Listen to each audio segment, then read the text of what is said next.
Good PM, this is Tech Rain ng Workshop Fix Video Card Repair and Services, and we are back with another video card repair video. And for today's video, meron tayong GPU dito, that is line number 2965. Yan.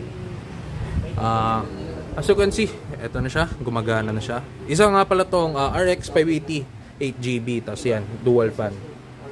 Yan. At ito, ang naging problema naman ng GPU na to ay nasira yung VRAM driver IC niya. Tapos pagkatapos naman palitan ng driver, yung ng technician natin ay nasira naman yung BIOS firmware niya. Yan. Pero yun nga, after nating i-reflash yung firmware niya, ay ito, gumagana na siya. Yan, almost 2 hours runtime na siya sa ating stress test. Yan. And tingnan natin yung performance niya according to our Tech Power Up na software. Yan.